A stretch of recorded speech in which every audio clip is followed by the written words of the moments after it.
Lobster. Yay. We're live. We're live, Dr. Art. Yes. We're live. Let's We see. just had a horrible technology collapse. Oh, That's really the only way I could phrase that, right? the numerology gods got us. Yeah, we were talking about things like, numerology and astrology and stuff like that, and boof, that's it.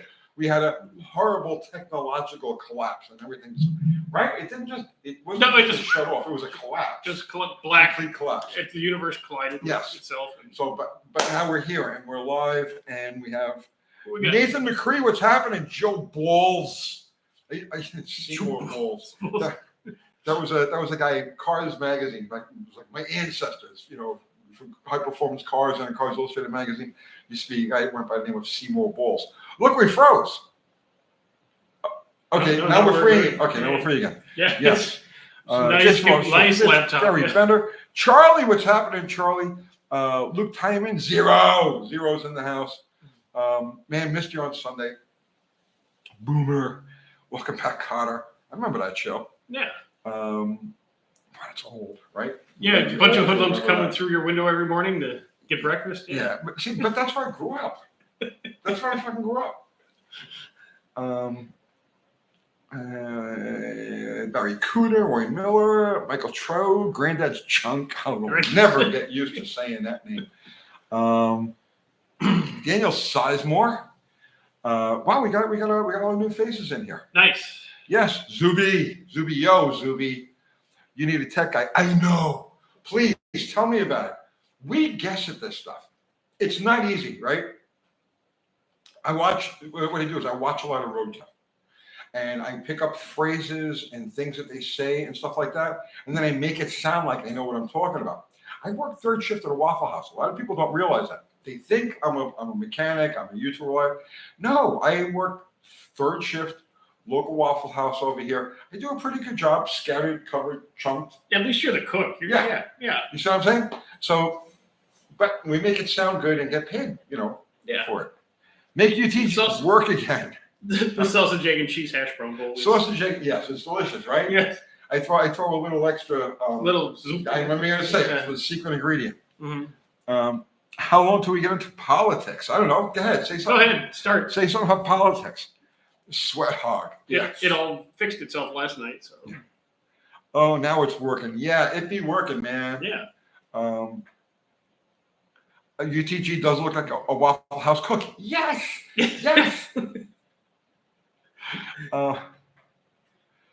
Let's see. Daniel, it's already done. You don't have to campaign anymore. It's done. Yeah, done. Yeah. Yes. Christian Morgan. Uncle Tony, do you ever watch those MTSC film strike? Yes, film strips from Crisis in the 50s and 70s. I love that. Yes, I enjoy them. I think you two would get along. The MTSC. Yeah. Those film strips are great. I just watched one the other day on starting the car from 1973, where they went through the whole thing about depressing the pedal.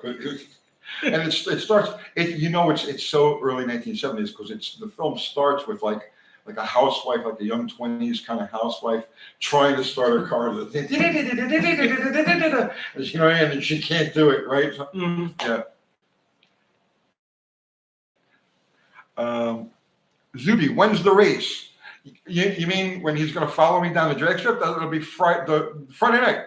This Friday night. Speaking of politics. Yeah. Are there any bumper stickers you want me to put on the back of the car? No, it's not going to matter. Are you sure? Well, I want to give you something to read during that time that you've. I'll have time for an audible book waiting for you at the end. Now, what color's Bottle Rocket? I'll answer. It's loser blue. Be careful. We had a fucking collapse. That's true. Sorry. Very sorry, laptop. Yes. Who lost? All the blues just bad. They got run over by the red wave. What color's Rangers? The Rangers red. So you're bad week for the loser blue. I think you're reaching on that. I I think it's a sign. We were just talking about signs and things and astrology. So. You're just doomed. Your Dodge is a Democrat. Sorry. It's okay. I beat it into submission. It's okay. All right. End of time. Trump will bring Garage 54 to the USA. That is so on target. I've got my fingers and my toes crossed that actually is what happens. Not that he actually brings physically Garage 54, but that the change kind of like brings that sort of mentality back to the forefront of our society. Because that's what we do. It's, just make shit, make shit, and right, and dissect things. Did you see? I talked about this on Sunday. Did you see the latest Garage? I don't know if it's the latest. They did it like this last week, where they took a ladder motor, a 4-cylinder ladder motor, okay, and they attached springs to the bottom of the connecting rods. No. They made a device. They made a really deep oil pan, and they made a device that they could hook springs from like this girdle at the bottom to the bottom of the rods. So as the engine was rotating, as the piston was coming around, the spring would. Now, when I first saw it, and I click on the thumbnail, I'm like, no, it's just going to neutral itself out because the effort to stretch the spring is going to be offset by the effort to compress the spring. No. Evidently, and they couldn't get accurate numbers on it because it was wet and snowy and shit like that. But he was saying that they got some numbers, and the numbers were a drastic improvement over without the springs. And he was saying seat of the pants. Is that like valve springs, or what kind of springs were No, like springs, like the kind that you stretch, like a bed spring, like a bed frame spring, that sort of thing. I thought that was really interesting.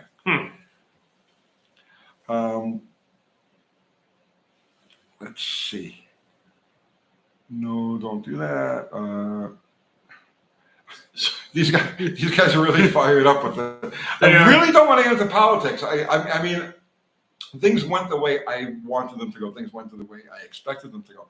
But I really don't want to do that here, right? Let's see. Not that. So some of you guys are going to be overjoyed, and I'm down with it. Good, yeah. Some of you guys are going to be like bummed out by it, and you got my condolences. And it's okay to express some of it, but I don't really want to go like. Does that make any sense? Yeah, just get it all out. Get it out of your system. Get it all out before Olive shows up, because Olive's going to have a tragedy. I'm afraid she's making TikTok videos screaming into the camera. So we actually had an actual question. We had. Okay. Where was it? It was I think it was Carlos or somebody. Come on. Yeah. Good evening. Do you think the G-body cars are going to cost a lot of money? A couple of years money? Yeah. One of the best investments you're going to make. Yep. From an automotive standpoint. G-bodies. Oh boy. This thing has given us all kinds of problems. Yeah. Does not like. And it's freezing on us. So it's freezing right. I don't know if it's freezing for you guys, but it's freezing for us while we're watching. So maybe the end of this laptop. I think we might have. A year you've been saying. So. A year, 5 years. This thing is like 7 years old, and I've used it for every single live that we've done that wasn't at the house. It was off of this. Fubar's in the house. Fubar just building to Dr. Art's merch.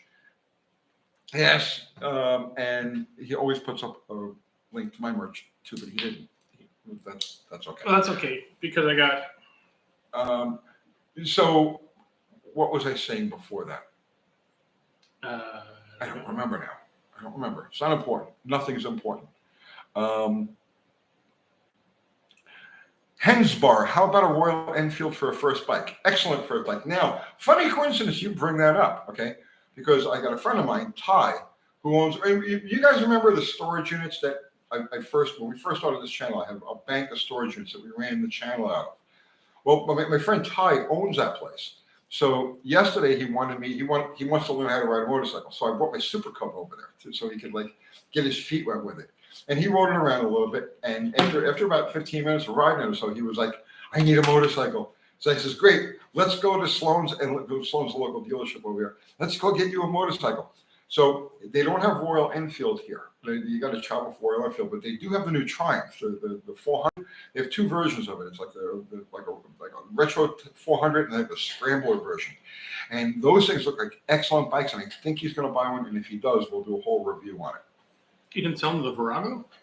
No, yeah, the Virago's my winter rat. Oh, okay. It's my winter rat bike. You've attached yourself to it now? Yeah. Okay. Yeah. Like, I don't have to worry about keeping it clean. It's rusty. Because exactly. Dirty, So, yeah. Right, so it's important to me, right? I mean, all my pretty bikes can stay pretty while I ride that thing through the winter apocalypse. The Tennessee winter apocalypse. Yes. Yeah, the one day when it snows. Well, you know what? It snows for one day, but then we get a mess for weeks, and there's always salt and everything, and we get those rain periods of rain that's just wet, like today. Yeah, Take the Virago.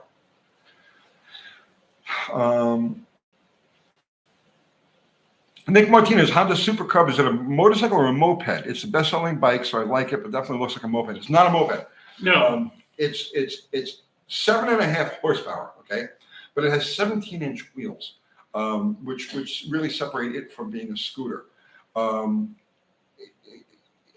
Okay, for city use and for around town, it is ultimate. It's just awesome, okay? But 55, 58 miles an hour is about your top speed. If you got to climb up a hill, it drops down to like 45. So it's not the kind of thing you want to actually take and use in any sort of around here in this city, because our speed limit generally here is like 40 miles an hour. So it does traffic just fine. But it's a fun bike. I got all my big motorcycles, and I have the Super Cub, and I ride the Super Cub. It is like often. I get on it often just to like mellow out. And since Fubar's here, yes, I did get your email, and yes, you'll get your stuff. It's just been a busy couple days. So. Yes. And Zero just put a link to Dr. Art's channel. Boy, the mods really love you today. It's my cologne.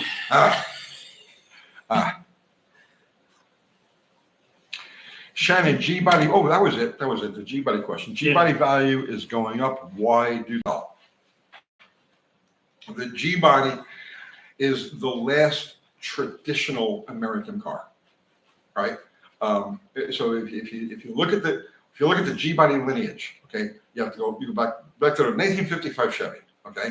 So you look at the 55 Chevy all the way to the G-body, and the last of the G, like you take the body off the G-body, take the body off the 55, and it's the same damn car, right? It's the last of the traditional small block Chevys. It's the last of the carbureted cars. It's the end of a line of average traditional American cars, and because of that, down the road, let's say 50 years from now, right, long after we're gone, but it'll get lumped into that category. You know what I mean? As classic, traditional American car. It's one of the few that'll actually make it. Things like Fox bodies and whatnot, yeah, absolutely, they're going to go up in value, but it's not the same thing. The Fox body is a product of the 1990s, 1980s, I should say. I know they introduced in the 70s, but it's a typical 80s car. But the G body is the 50s, 60s, 70s car. You see what I'm saying? Make sense? Yeah, rear drive V8 frame. Yeah. Yeah.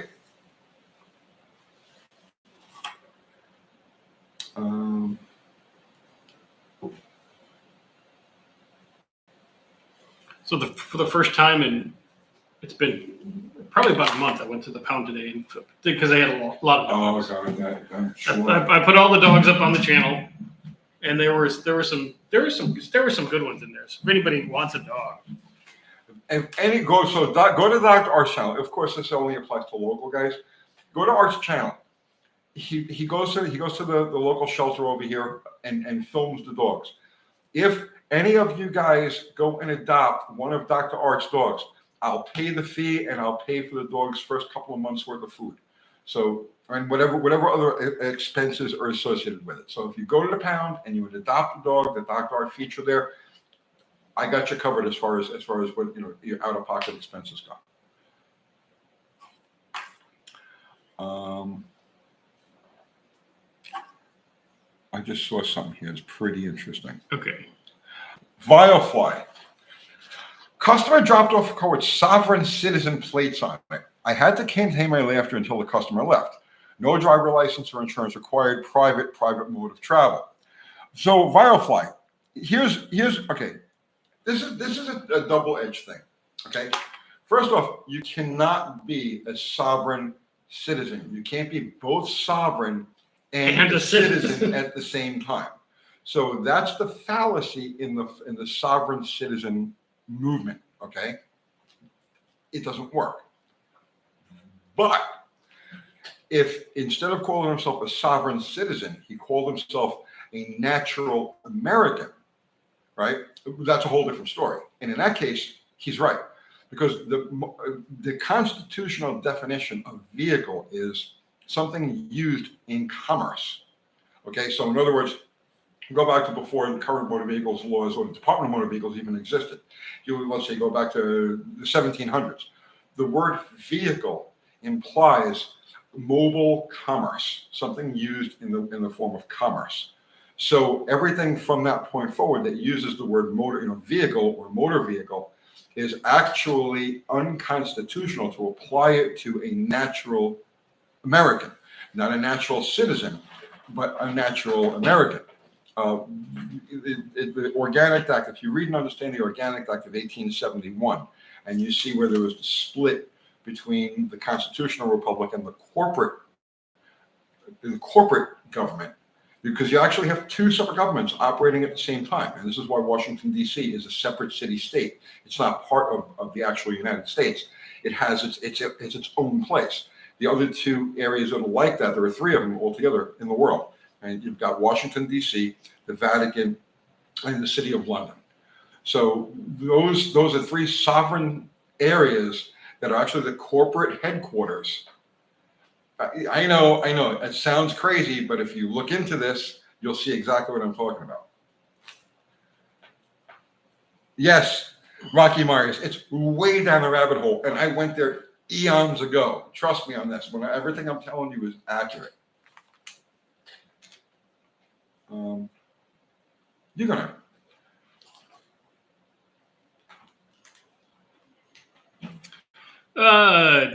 Iceman, Uncle Tony, tell Dr. Art how the last LS will be hauled to the junkyard by a 318. I don't know about that, man. I don't know about that. John Buck, automobile equals motor vehicles. No, automobile equals automobile, meaning that it's mobile on its own. And if you own this automobile, right, you have a constitutional right to transport anything you own wherever you choose to transport it, in any fashion you choose to transport it. It's only when you assign the word vehicle to it, which implies that it's used commercially. And by you signing the papers, you're complying with it, you're agreeing with it, you're saying, yes, as soon as you say, yes, this is a vehicle, I go to motor vehicle and I register my vehicle, you're telling them you're using it in commerce, even though you're not. I know. That there was lawyers a long time ago that will woodgie everyone. Just sign here, thanks. Press hard, 3 copies. Yep. Mm-hmm. Look into your birth certificate sometime. If you really want to see what it's all about, look into your birth certificate, the origin of your birth certificate, and what all of the numbers on the birth certificate mean. Then come back and we'll talk about it. Autocycle. Mm-hmm. Yes. Suck, squeeze. Yeah. Pop. Blow.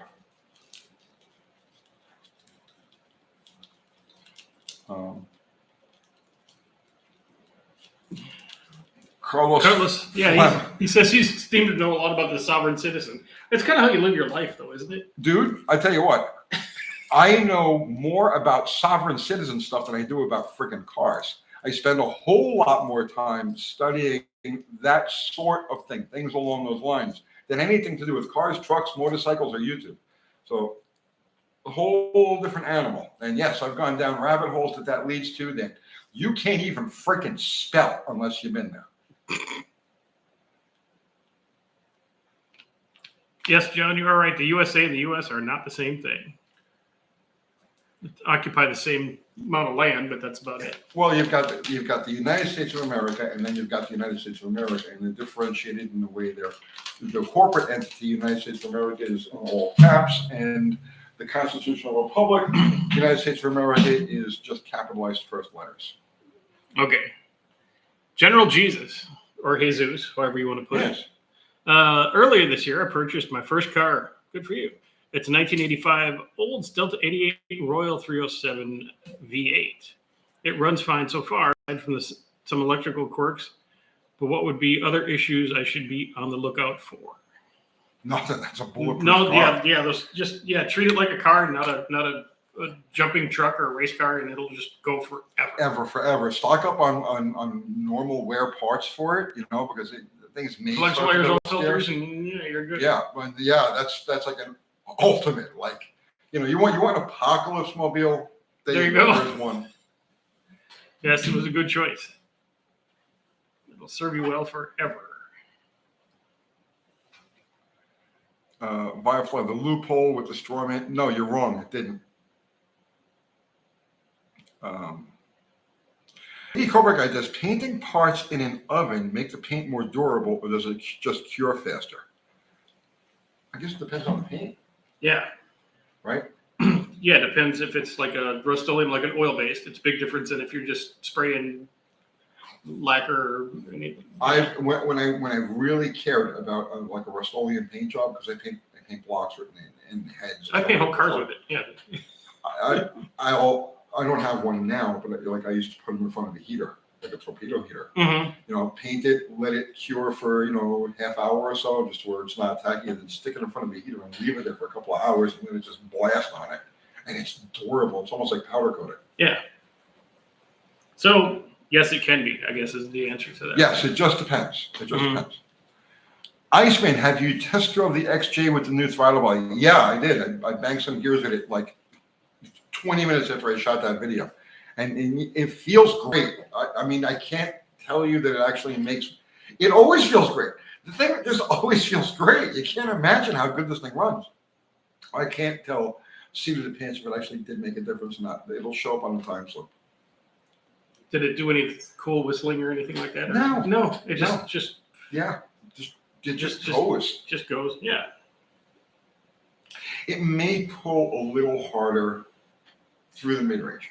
It doesn't seem to want to pull anywhere past that 51, 52 RPM. It doesn't. It runs out of cam. Yeah, exactly. It runs out of cam, which is going to be our big stumbling point at this point, because we freed up the exhaust. Now we freed up the intake to match it.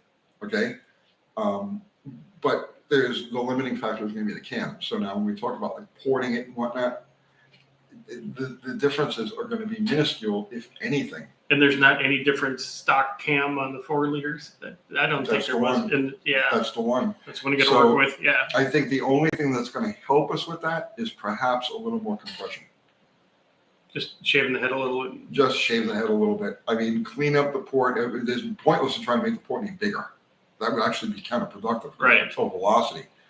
So I mean, just cleaning up any sort of. Here's the thing: the engine isn't going to the operating range where you're really going to see a difference in cleaning up even imperfections in a port. Oh, even like cleaning the slag off the ports is not going to. You don't think it has to be a real lot of slag. It's a factory cast. Who knows what it looks like inside? So I know, but the ones I've looked at look pretty good. It's not a Chinese. No, it's not as good as old Mopar stuff. The old Mopar stuff is horrible. Yeah, horrible. Like 60s and early 70s cast Mopar, like soul bands and whatnot. Oh yeah, the ones I did for the truck were horrible. They were drunk. There's no question about it. As fast as they can make them. Yeah, the people who worked at the foundry were drunk all the time. I can tell you that right now. But the Jeep heads that I've looked at, and I've looked at several, right? Mm-hmm. Don't look bad. Really? It doesn't look like there's going to be much in the way of room for improvement. Other than just basic cleanup. But the cam is going to be it. There's only so much air we're going to get in, and so much we're going to process and get back out with that little cam. With that stock camshaft. Yeah. Iceman 2K, I would say that the stock header the stock header is beautiful. Yeah, it is. Has much to do with the way the 4-liter engines accelerate. Absolutely.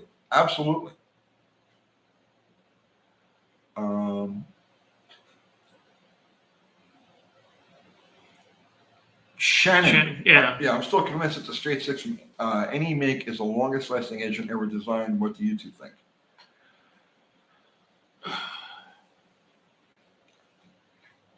if it has any distinct advantage over other engines, is just its inherent balance. But a properly balanced V8, I mean, it's not really subject to any more harmonics. The only good thing about a lot of inline sixes, I mean, not ones from the 40s or 50s, but they have 6 main caps for But how often do you have main damage? failure. 7 means. 7 It's 7 means, yeah. Okay, this just occurred to me, right? This just occurred to me, and this might actually be a legitimate thing, and I think I have a legitimate answer for you. Ready? Ready for this one? Ready for this one? Here it comes. Yeah. Okay. A V8 has how many cylinders? 8. Has an inline six has how many cylinders? 6. Which one? If you play the odds on a cylinder failure, taking out an engine, which one has better odds of lasting longer? The 6. Right. There you go. There's the answer. Because you've got 2 fewer cylinders, that's a quarter of the engine. You only got 3/4 of the engine, which means you only got 3/4 of the failure points. Yeah. That you would. So less points of failure. Yes. So you're right. An inline six definitely has a longevity advantage over a V8. I never even thought of that, but that's so. It's right. Yeah.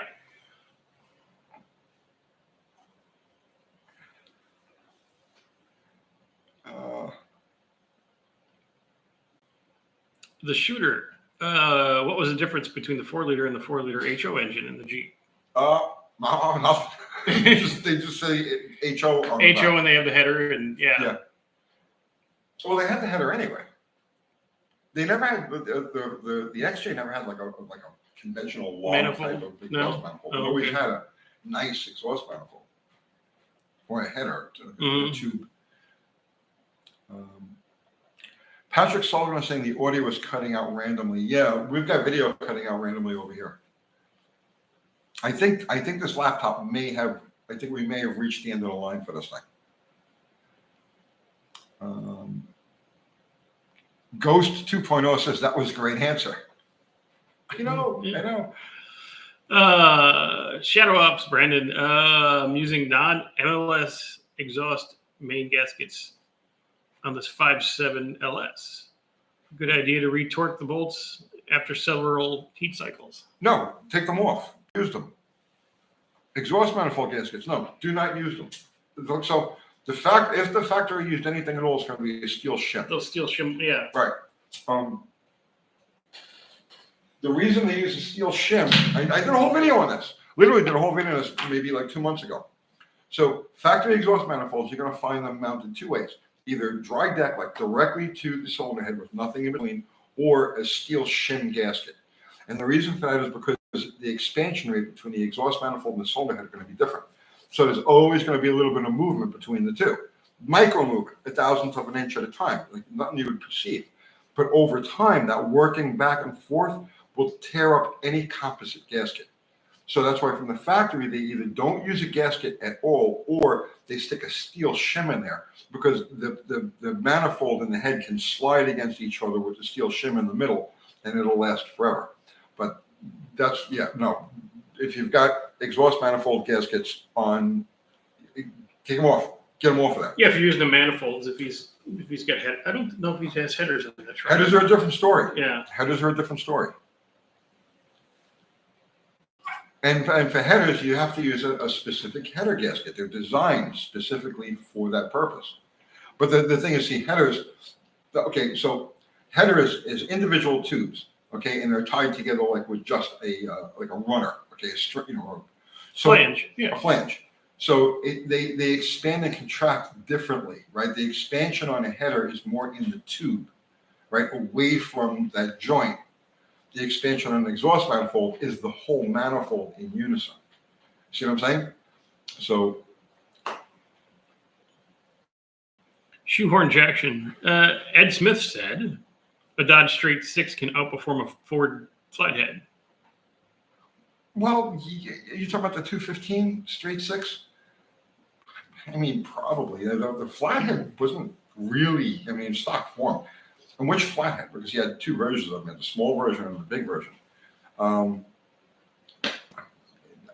It's just semantics. Yeah. Curtis Randolph. So a V8 is twice as likely to fail over a 4-cylinder. In theory, Just less points of failure. less points of failure. Yeah. But the 4-cylinder has an inherent imbalance.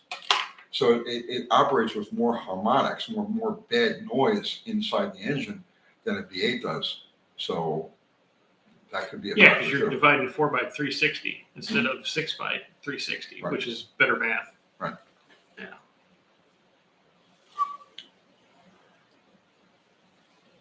Dr. Art, I use stock exhaust. Shout out Ops Airman. Okay, so yeah, just the steel shim gasket maybe on the DLS that Yeah. they come with. Yeah.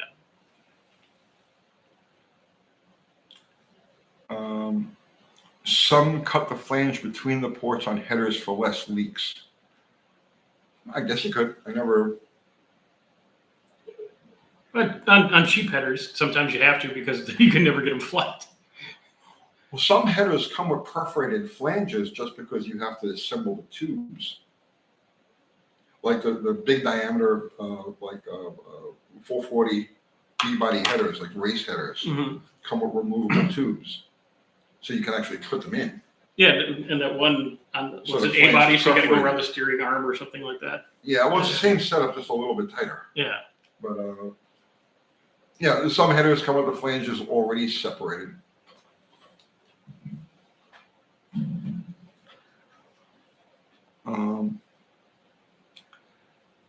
Nick Martinez says, deadhead in the chat. Uh-oh. Like somebody who follows the Grateful Dead? Jerry Garcia's here. It's not even full moon. Oh, yeah, look, right there. Yeah. Yeah, okay. Yeah. There's no name there, just a space. Huh. That's weird. Okay, deadhead. Deadhead, plumber, car mechanic, whatever. Yeah.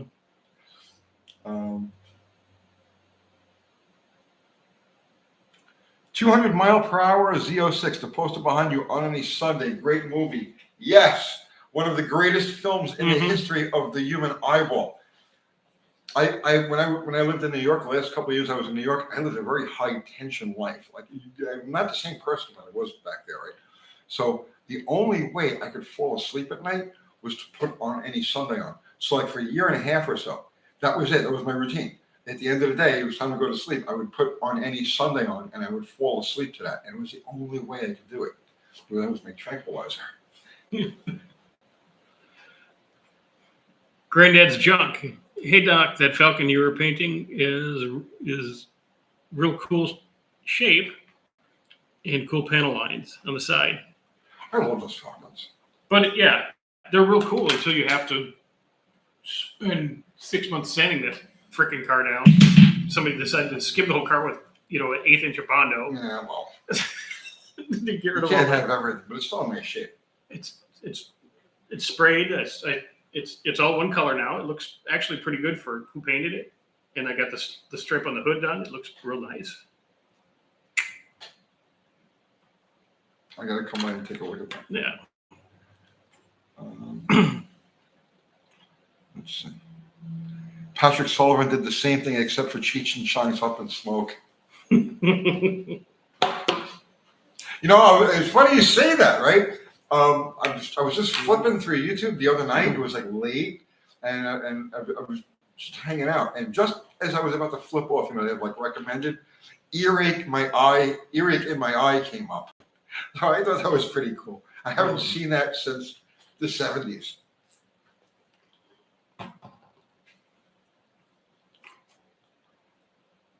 And the funny thing about that whole thing, right? That video is that, so that was like from the 1970s. And you look at it, I remember watching it back then. It was just like, this is so ludicrous. It's so ridiculous, right?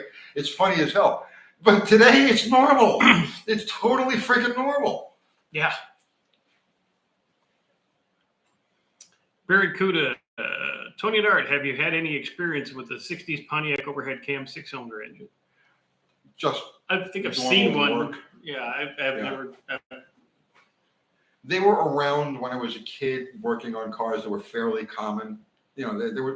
That was the base. Yeah. Yeah, and I never had any high performance. I did drive. Yes, actually, I drove a Tempest that was overhead cam 4-speed, and I don't remember it being impressive as far as performance goes because at the time it was surrounded by big blocks. And But yeah, 3 to 9 crazy track stuff. powers. Yeah, But I do remember how sweet the thing felt. it just had a good. Yeah, it had a like. Hard to explain. Like I can't remember specifically. Just the memory that I have was just it was just like, wow, this is really sweet. Mm-hmm. And then completely ignored it because I wasn't looking for speed back then. I was looking No, for, yeah, I did work on one of those. Did a timing belt on. Was it that one? They had belts. Yeah, that was the Okay, first they- production car with a timing belt. Okay. It's a Chevy. The bottom end of it is 100% Chevy, Mm-hmm. right? And it's just the cylinder head. Oh, they just slapped an overhead cylinder. Right, Yeah. and that was the first production timing belt. Oh, okay. Probably partly why it's smooth. That belt eats up a lot of vibration. Yeah. Mm-hmm. Um, Ghost 2.0, Chevy 350/383, or 08 Hemi Scat Pack into an 87 Buick Regal G body. What's your best option? I'm not big on crossbreeding, man. I would go with the Chevy. Yeah, I would do that 383. and if you're going to do a Hemi, go at 09 and up. It's a whole different. The 08 and the 09 where those Hemi separate. The 09 become the Eagle engines. Yeah, They're much better. I know painfully little about them. I couldn't. But yeah, but I mean, putting a small block Chevy in any G body like that's easy putting in pie.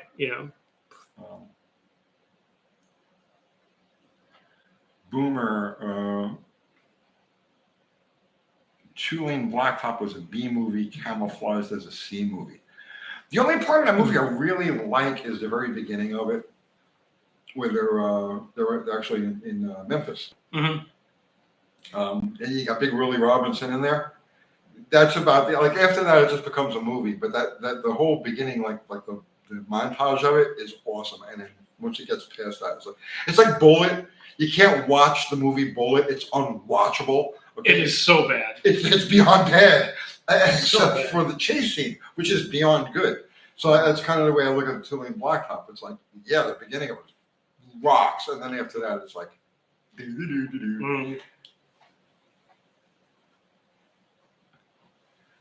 Curtis Randolph saying not big with crossbreeding says to me out of scientific. It's gone, isn't it? What is this? Brigond 71 Charger stock 383, 323 gears, 18-inch tall tires. 18-inch tall tires. Lowrider? One wheel skid wonder. I'm thinking of a 355 sure grip. Do you think it's worth the money to go? Yeah, I think you meant it's got 28-inch tall tires. Yeah. Yeah. Yes, 383 or 323 gears. Well, it depends on what you're using the car for. Like if it's a street race thing, right? And I don't mean like big dollar street, not street outlaws, okay? But I mean, if that's the case, then yes, it's a good investment. If you take it to the track and you're looking to get ET out of it, yes, it's a good investment. If you just drive it, no, you it's total waste of time. My 67 Charger's got a 323 open in it, but I will never street race the car, and I'll never take it to the track. So an open rear is just fine. Yeah, with a big block, you want to burn one tire or two. That's Well, generally speaking, that car, if you hit it, it'll spin both tires. it's got enough. It just Yeah.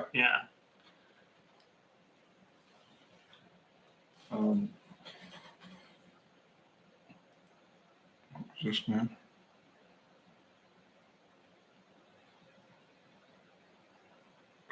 What about Stallone and Cobra? I'm not gay enough to have ever seen any of that. It's bad.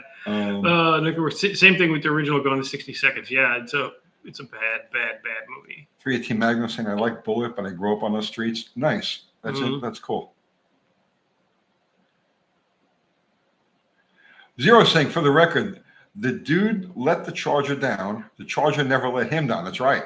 Also, the Mustang actually never caught the Mopar B body. That's right. And I know that they went through several Mustangs. They went through a few Mustangs during filming that scene, and the Charger only won. And you know the thing with the Mustang, right?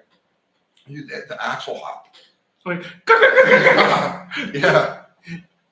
Yeah, if you watch that when he's overshoots and has to back up and goes back, Yeah. just breaking everything. Yeah.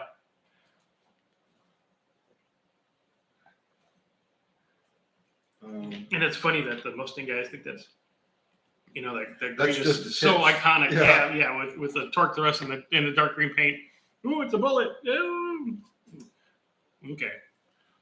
The the mechanic and two-lane block top was Dennis. Yeah, that's right, Dennis Wilson from the Beach Boys.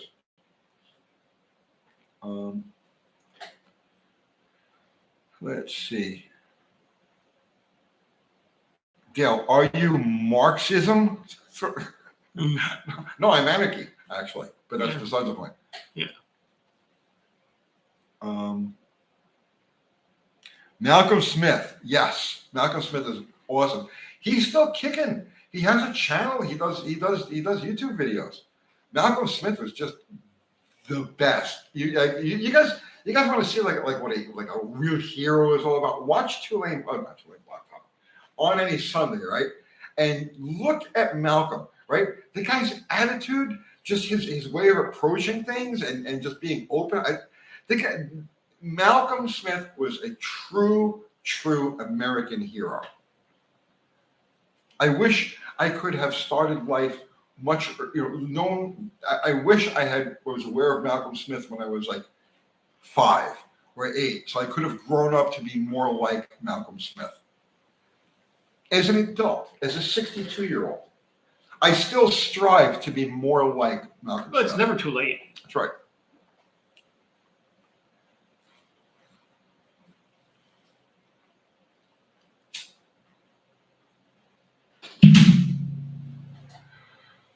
The Bulls. Uncle Tony, when you brought the new Mustang to race at the track in the 80s from the dealership, weren't you worried that you would hurt the motor because it hadn't been broken in properly? No. That literally would have been the furthest thought from my mind. No, absolutely not. No, I picked that car up at the dealership, drove it right to the service road on the West Shore Expressway. We shot the cover from Cars Illustrated magazine. The car had like 4 miles on it when we shot the burnout on the cover, and then I jumped on the West Shore Expressway and drove it out to Englishtown. And it was a Wednesday night, and ran the car for its first time there. And then I took it street racing, and then I brought it home.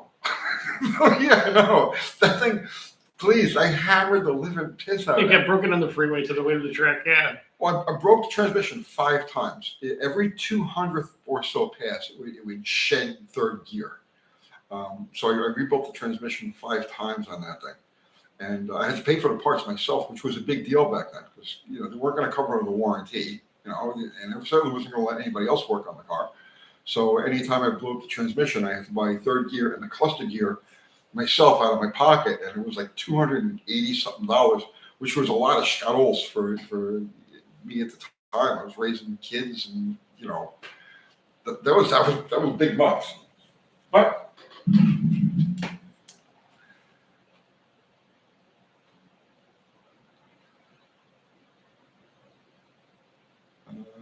pick one. Ghost with before and after. Hey Tony, I'm considering buying a '64 Buick LeSabre with a 310 auto trans. Any common issues with them? No. Offhand, No. It's a Buick. It'll run. Yeah. I don't know those transmissions very well. Nick Martinez, I'm from the Northeast. Born and raised in New York City. I spent the first 40 years of my life in that store. Shannon, what are the latest projects you're working on? What would you work on this week? Nothing. No. Did I work on anything this week? Well, yeah, I did the top body On the Jeep. from Mission Improbable. Mm-hmm. Did I do anything else? I hooked the battery charger up to the power rocket. I hooked the battery charger up to bottle rocket. Yeah. That's about it. That's about it. Okay. No, I just doing paintwork on the Falcon, so I can get that car back together, and then I don't know what I'm going to do with it. Shannon, I'm gearing up for the winter. I'm just saving. I have a lot of work to do. I have a lot of things to do on a lot of different vehicles. I've got one of my XJs has a bad motor, so we're going to be doing that on the channel. The propane car that's going together, that'll be on the channel. There's something else that I was going to do also. Oh, I got a cafe racer build that we're going to do. All of this over the winter, and like we're almost to that point. We got another couple of weeks of nice weather here, and then we get like 3 months of winter. And during that 3 months of winter is when we'll be turning wrenches. Yeah, because when it's 75, you're just up riding. I'm just out relaxing. I mean, you know what I mean? I just don't have the hustle in me right now.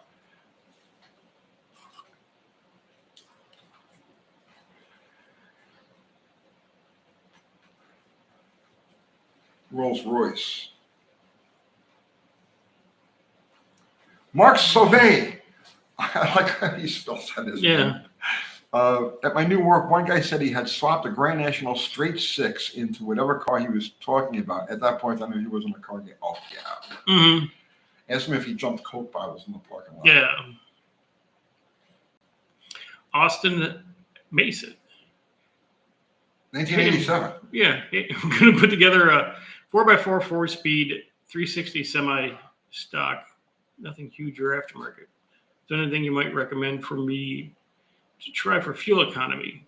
What can I expect from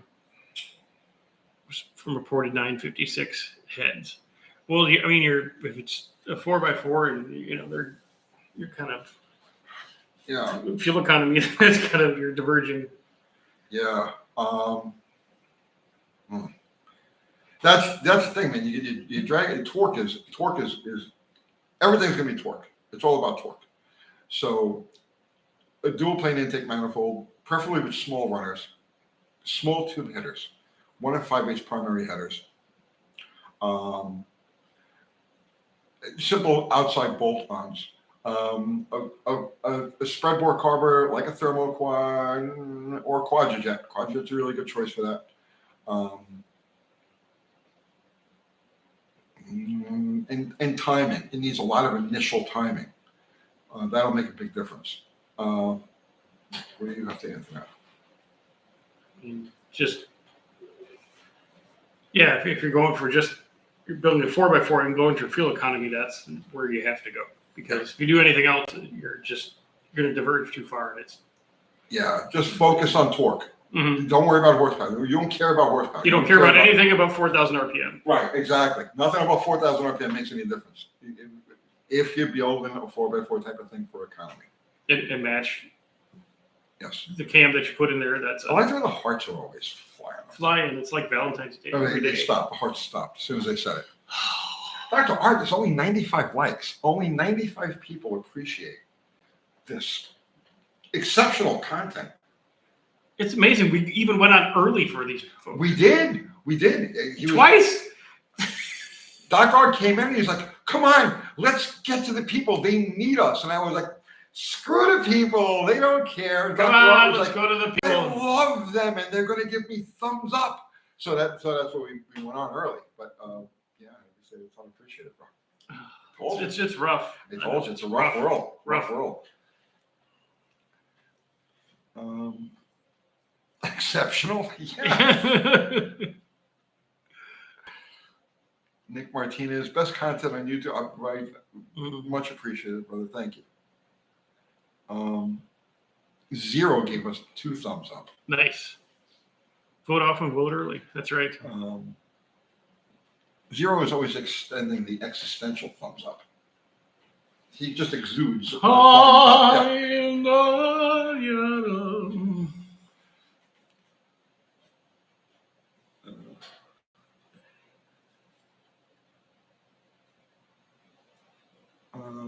I'm just zoning out now. Oh, okay. Yeah, I got that best content on YouTube comment. Then it was just you're done. I'm done. La la la, done. Okay, 200 mile per hour Z06 trivia time. What was the car Kowalski was driving in Vanishing Point. Are you serious? Come on. It was a white 444 barrel Challenger, Mhm. 4-speed.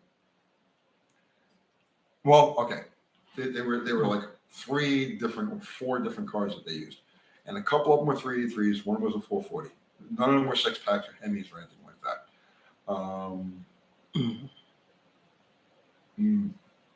And the car that they crashed at the end is a Camaro. It's a '67 Camaro. There's no mark. No one was supposed to notice that. Yeah. Right. With the silver painted rims, Yeah. steel rims. This is a very hypothetical build, never going to happen question. Franz H. If you guys would swap a project car from the other guy's fleet, what would it be? What are your picks? You don't have much of a fleet. No, not anymore. No. Yeah. I would take the Falcon. I like the Falcon. Okay. Yeah, it's cool. It's out of my normal range of things. Yeah, I'd probably take Kathy's Roadrunner. Yeah, you can do that. Yeah. Or take Slaghammer and get back with turbos on it and then watch your head explode. That's the wrong car for turbos on. See? Oh, right. Rocket would be cool with turbos. Mm-hmm. The propane thing would be cool with turbos. Yeah. Oh, What was that? oh, my phone's. What? Your phone never makes noise.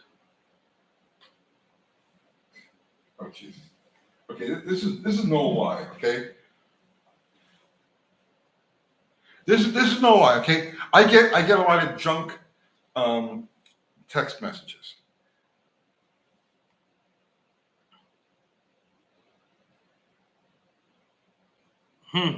So you can't make this up, right? Now, I don't want to do political or anything like that. You can't make this up. Is there anything I don't want people to see on this? No. Okay. Yeah. So that's a text message I just got. Okay. I'm going to read this to you. This is unbelievable. Tonight, come together with loved ones to grieve. Tomorrow, join thousands of others on a call with in-person actions this weekend. Learn more at http vote/act.org. So evidently, there's mass grieving tomorrow. Online. So if any of you guys you're into mass grieving, that the number here is 936-359-0440. Mass grieving. And I'm going to respond to this. Did Olive send you that? No. I'm going to respond to this. Eat a dick. There we go. Eat a dick. There's a lot of mental illness in this country. There's a lot of freaking mental illness in this country. Yeah.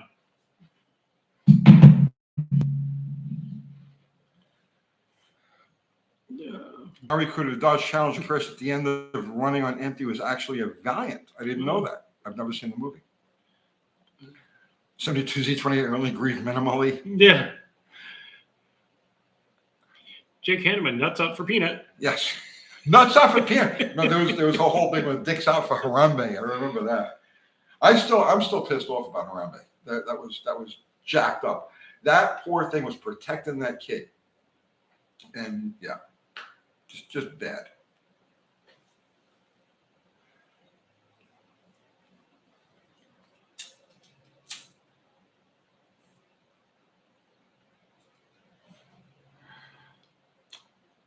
Zero. Boss, my 318 intermediate shaft stopped spinning.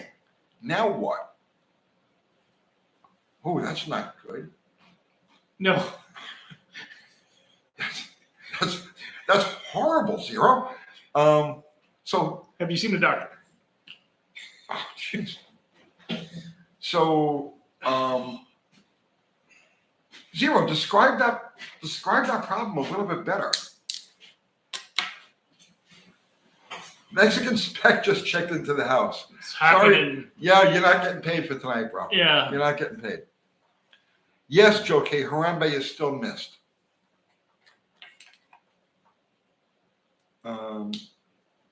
It just stopped at the light. Distributor stopped spinning.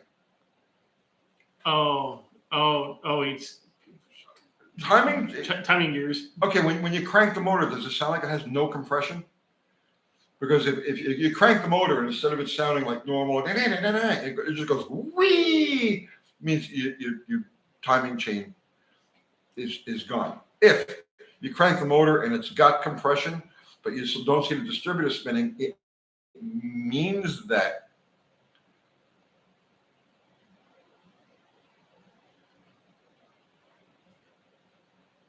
no,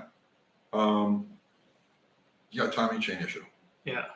Because the only thing that could stop the distributor from spinning is if the gear itself, so the intermediate, the drive gear is pressed onto the intermediate shaft. So it would have to mean that the oil pump locked up, but instead of snapping the hex off of the end of the shaft, it spun the shaft inside of the gear. That's highly unlikely. More than likely, timing chain issue. Timing chain broke or just. Or you get the stock nylon gears and they just went away or something. Yeah. Zero, you'll know just by cranking it. I'm telling you, you don't have to pull the valve covers off. Just crank it. If it sounds like it's spinning without the spark plugs in it, it's the timing chain. It'll just go wee. You won't get that characteristic.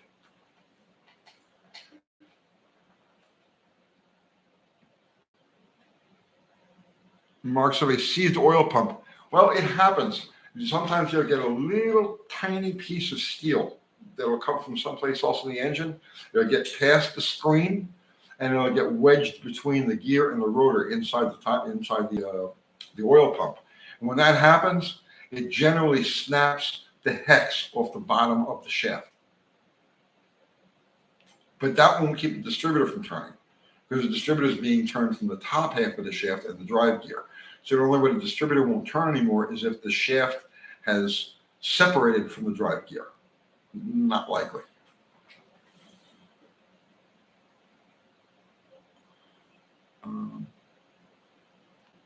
Let's see. Timing chain. Yeah. Oh, I have a timing chain in the room, bought it years ago. Might be time to put it in, bro. Yeah. I've had them where the bolt backs off. The bolt that pulls the cam into the Yeah, I've had that happen too. And then the gear's just spinning on the end of the cam. Then Jamie's in the house. Speaking of cams and gears and Mopars and stuff like that, he just found an awesome Charger sales scam on the internet, and I'm making a video to hopefully make Tony proud. Yes, I'm already proud of you. Proud of you. Send me your Power Wagon. Just tell me to come get it. Rid yourself of that. Yeah, he'll just jump on it at 2,700 miles. Just rid yourself of it. I'll hop on a plane and grab a U-Haul and make a 3-day trip out of it. The wife will hate me, but that's okay. Alan Shildroth, distributor gear is shredded. Highly unlikely for a steel gear. Yeah, there's something else bad happened if that happened. Bronze gear, yeah, I've seen those come apart. Actually, the one that's in Bottle Rocket is pretty freaking sloppy, which I completely forgot about until right now. Yeah, we're pulling the distributor out tomorrow, looking at that. I'll have to get another one. Yeah.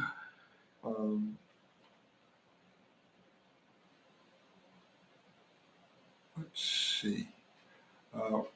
Rice Kendall, what do you think about the MSD HEI ignition module upgrade part, Dr. Art? I don't know anything about it. Find yourself a good factory one. You're out of a junkyard, out of a running car. It would probably last you longer than the MSD one. Yes. And the MSD one is going to fail, and it's going to leave you somewhere, and it's going to cost you a lot of money just because it's red and has a sticker on it. It's just a pickup. It's nothing trick. Yes. So that's my opinion. I could be wrong. Not a big fan of most MSD stuff. Yeah, I'm not either. You know, when it's necessary. Yes. Right. when it's necessary, like you need a tack drive or something like that. Right. You two-step and all the other stuff. If you're a high-tech, or I say you're not a foot brake racer and you need all of the things, then yes, an MSD is a good thing to have. For any type of street. For an HEI module, yeah, don't buy and that stuff. Yeah, no. Yeah, and don't buy the AutoZone parts ones because you'll need 7 in the glove box to make a 10-mile trip home. Yeah. Then you'll need to join these people who will be grieving tomorrow. Online. Yes. For your lost money that you spent on the MSD. Organized grieving. Organized grieving. We're in trouble. Mm-hmm. We're in trouble. Mark Sauvé, a friend pulled the distributor and the spring pin was sheared. Replaced it with a cotter pin, and we cranked up the engine over, and we heard it snap. Yeah, you need a hardened pin, and then. So on a GM and a Ford, both GM and Ford distributors use that. So the gear is pinned to the shaft, but the Mopars don't have that. This thing's going wonky. Yeah, it is. Yeah. Abel's here. He was late, but that's okay. He's on California time.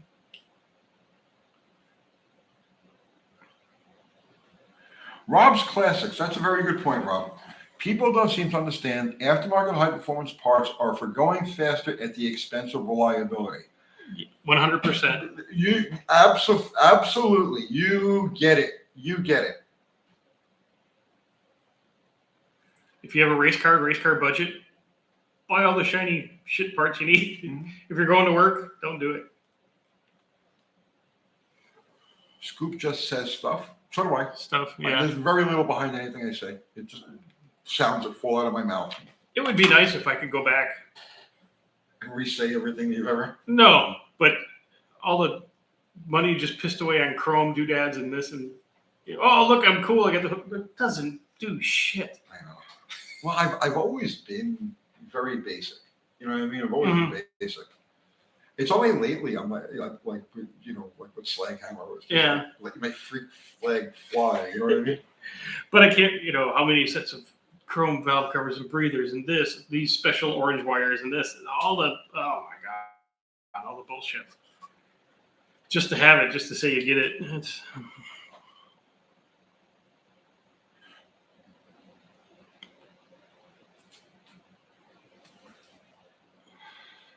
Let's see. Great movie. Chromheads, yeah, 50 horsepower, bro. Yeah. Abel D. Dr. Art Tony. Looks like this country will be great again. Looking forward to avoiding Cuba-like car culture for just a bit longer.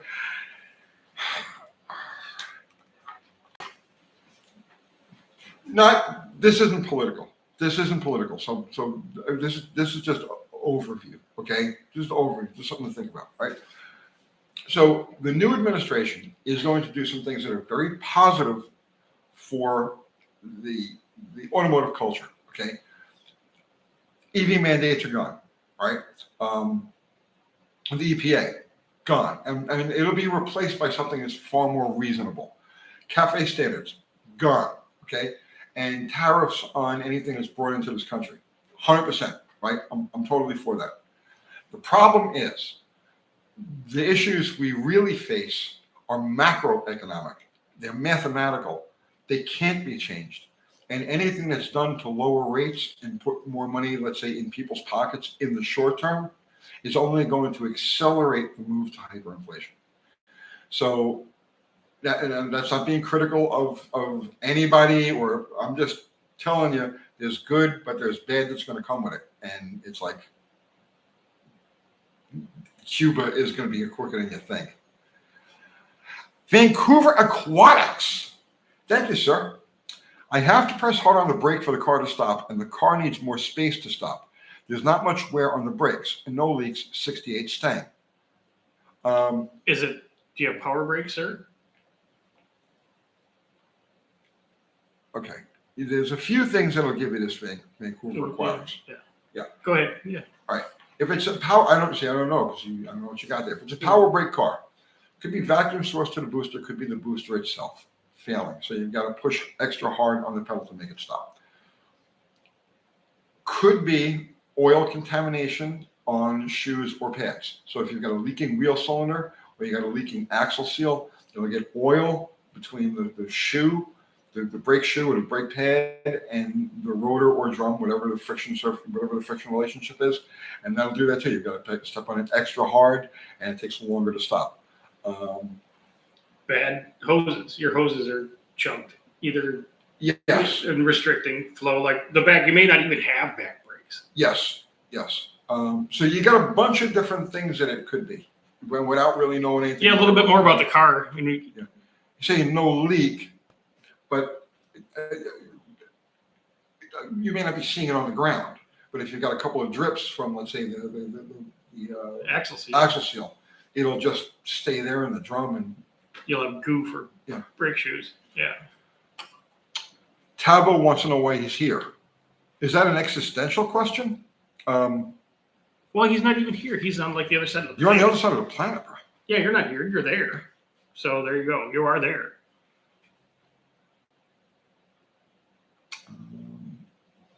The Mexicans expect to party with the rest of us. That's why you're here, Tavo.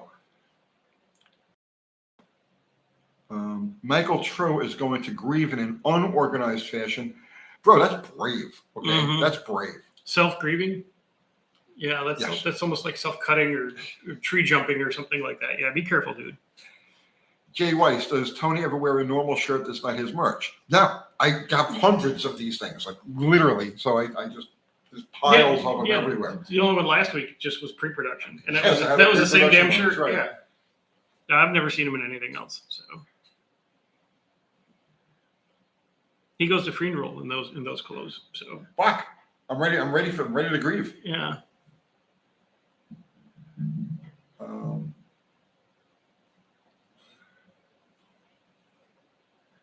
BS Customs, could you do a quick rundown of the different staging games?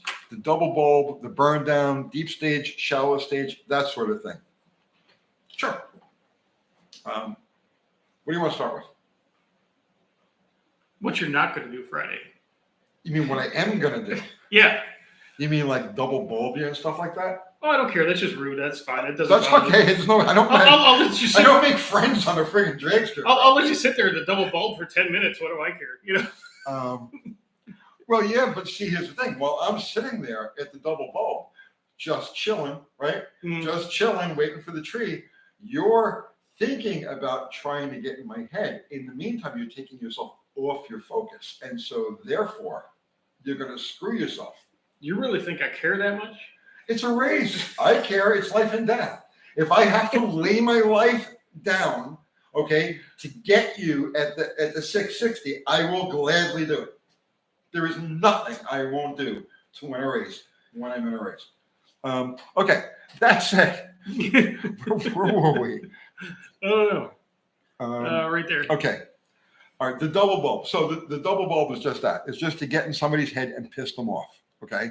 And the double bulb just means, for you guys who aren't familiar, you're supposed to stage, put the top yellow light on, then you wait there for the next guy to stage. He puts the top yellow on, and then either one of you will move in and put the second one on. Put the second bulb on. Double bulbing is just whoop.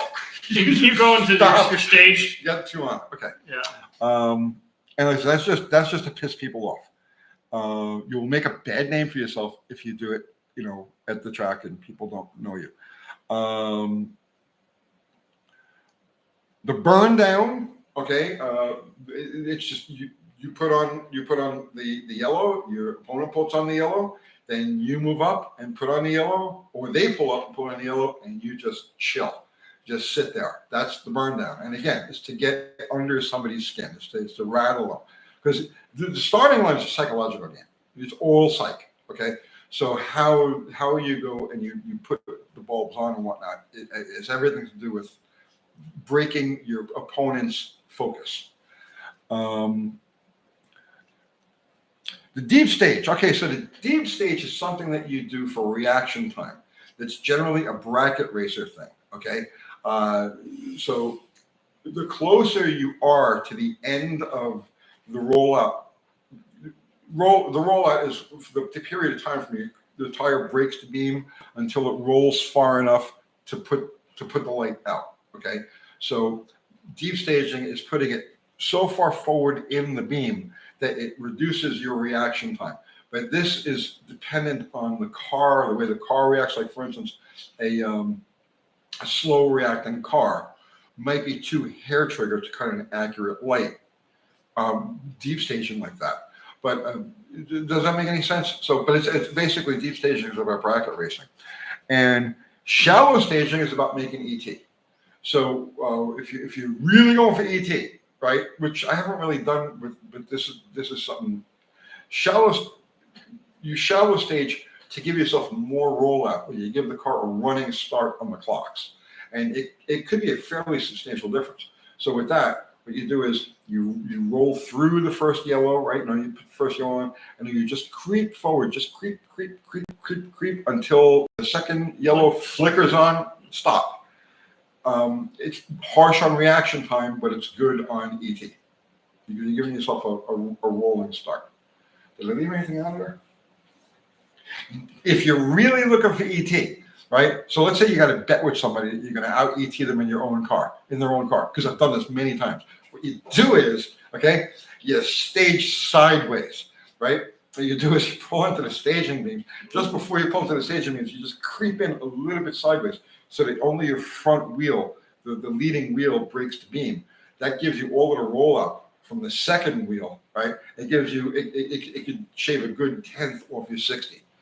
Doing it that way, and a 1/10 on the 60 is like half a second, during the whole track. So if you ever get like one of them bar bet things, right? You're like, I'll go faster than you in your own car, stage it sideways, and you'll win the bet every time. I just gave away street rat secrets from. We talked about this before, though. Did we? Yeah. If you're frequent watchers of the show, you've heard this, at least parts of it, but.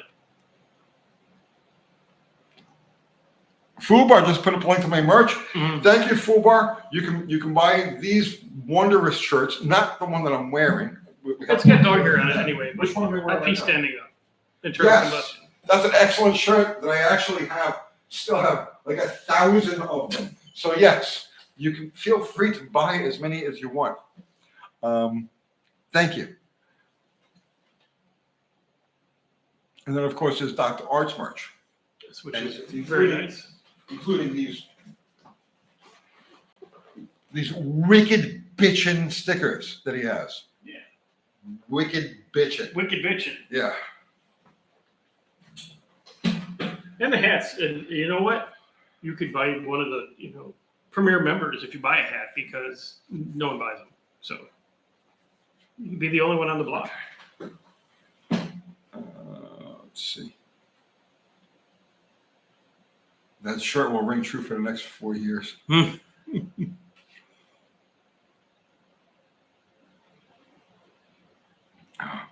Okay, you pick one. Let's just read. This is That's a good one, Speed and David. Yeah. I shall not repeat it. Yeah. Edwin, 8 3/4 from a C body into a 68 through 70 B body. Nope. Yeah. After relocating the spring purchase, are there any issues using rim back spacing accounts for a little extra wheel on the axles? La la la la la. Nah, it's too wide. Yeah, it's way wide. You look like Sledgehammer. Yeah. If you want it to look like Sledgehammer, that's what you do. That's what you do. Mm-hmm.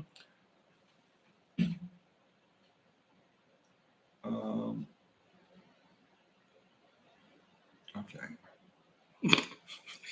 Mexican spec. Send one of those shirts to Trump. He'll appreciate it. Elon probably not so much.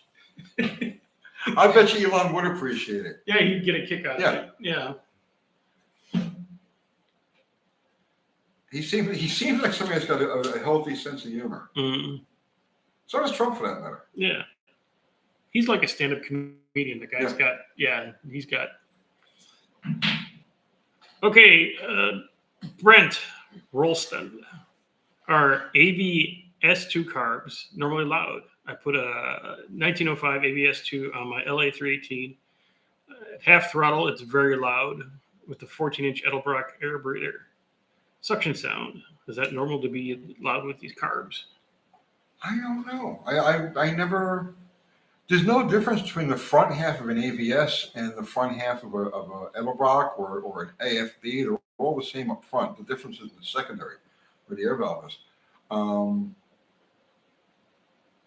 Yeah, okay. So if you're half throttle, you're probably just cracking open the secondary air door on that. So yeah, maybe you get some noise out of it. Maybe you get a little 4-barrel noise. Yeah, a little 4-barrel noise, like for instance, like a quadrojet. When you flip the air filter top. Yeah, like the quadrojet has that classic boom right there. You don't get out of any of the 4-barrel. That's because of the air valve over the secondaries. You're actually hearing that.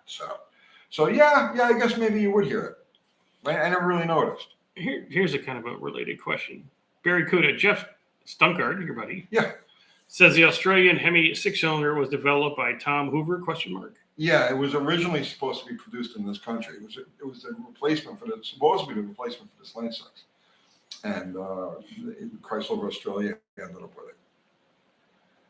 And it comes from the same engineering period, the same design period as the ball stud, which was also a canted valve engine.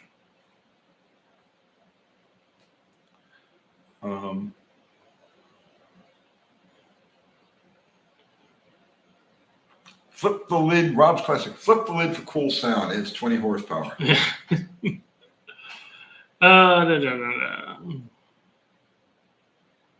Cats fear the word Hoover. I don't get that. Vacuums. Cats don't like vacuums. Neither do most dogs.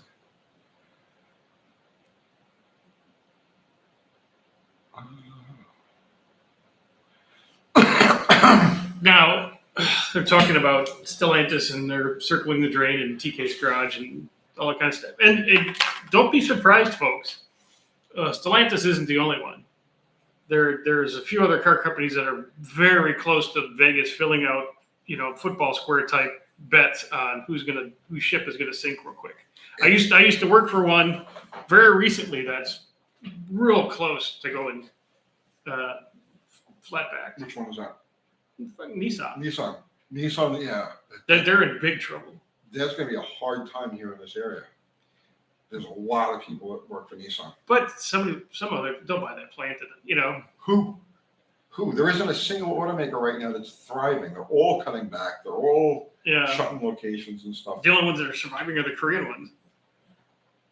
Yep. They're the only ones that are doing well because they keep designing cars and put money on cars, and so people can actually buy them. Yeah, but they're also shit. Those they're disposable cars. Like 60,000 miles, 70,000 miles. The motors just give up. Then you get another one. They're cheap. Yeah. That's how they're made. It's a mess. Yeah, dudes, there is nothing happy on the automotive horizon. I'm telling you right now. I'm not being pessimistic. I'm being honest.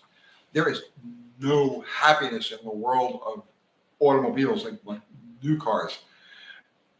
They have made them so unaffordable for the foreseeable future. They made all the vehicles so unaffordable that it's just not feasible to buy a new car. I can't. I won't. I mean, I get them. I wouldn't even consider it. Right. Firefly, time to unpimp the auto. Do you remember those commercials? Pimp the auto. Yeah. Volkswagen. Yeah. They were great. Do you guys remember those commercials? They were like around like maybe the early 90s. I'm trying. It's my brain's doing a reset, trying to visualize that. Oh, that's why you get these things. It was like it featured like this like sadistic Nazi kind of like guy. What's a typical German? Yeah. Wait, I'll find one. Okay, I'll keep them busy for a second. Keep you guys busy while we pull this up. John Voight, or something like that. Sorry, John. Should I invest $1,200 in a 1999 Jeep Cherokee with 124,000 miles, a 4.7 V8? It needs CV boots and bearings. It's clicking when I turn the front wheels. Yeah. The 4.7 scares me more than anything. But I mean, if it's never been overheated, I know guys that have 300,000 miles on 4.7s. And I've seen 4.7s, shit the bed at 50,000 miles. CV boots and bearings. It's aftermarket axles and stuff can't be that much money. Yeah. If it's something you want, $1,200, sure. Oh, there were so many of these. Here, all right, I'm going to play it for the camera.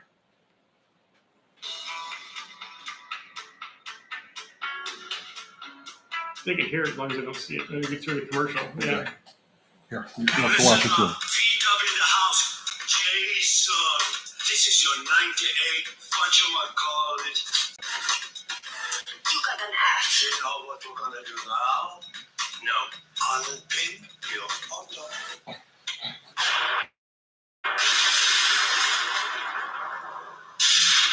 We just dropped it like it's hot.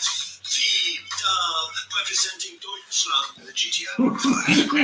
Those commercials are freaking great. When companies weren't afraid to say, I'm from Germany and you're not. Yeah. There's a whole bunch of them. The Unpimp My Ride commercials.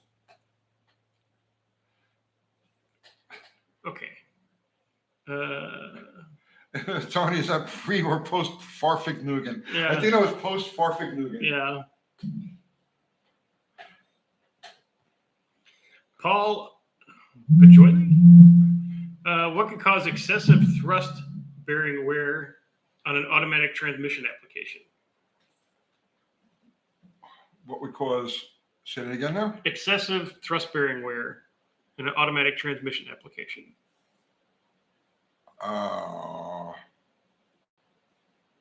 Nothing to do with the transmission. Not unless you're really on it and it's ballooning the converter. Yeah, okay. It's really high performance and you've ballooned the converter, or you've got a, like if the converter was interfering with the front seal, the pump, as I've had that happen, you would tear the pump up before you saw any negative effects at the thrust bearing.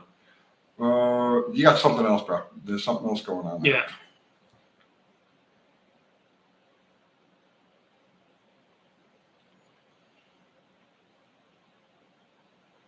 Okay, here we go. I was looking for this.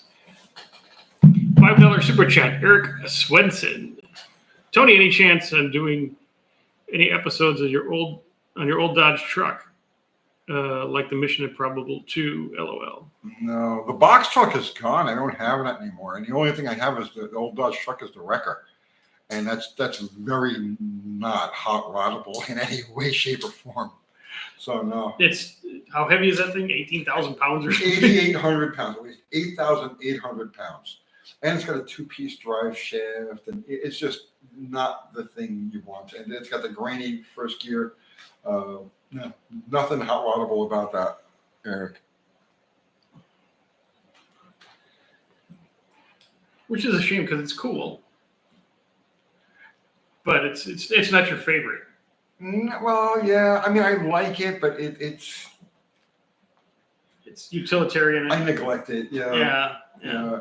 I would really need to do a real revival on that thing. The propane 440 and just to go through it. And it has the no brakes. brakes. It has no brakes. No, it doesn't. There's only one wheel that works.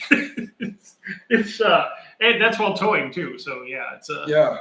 Oh yeah, but you towed it with in it. Yeah, we went and got the Jeep out of that guy's yard. It's an adventure, isn't it? Yes. Yeah. Yeah, it's really crazy.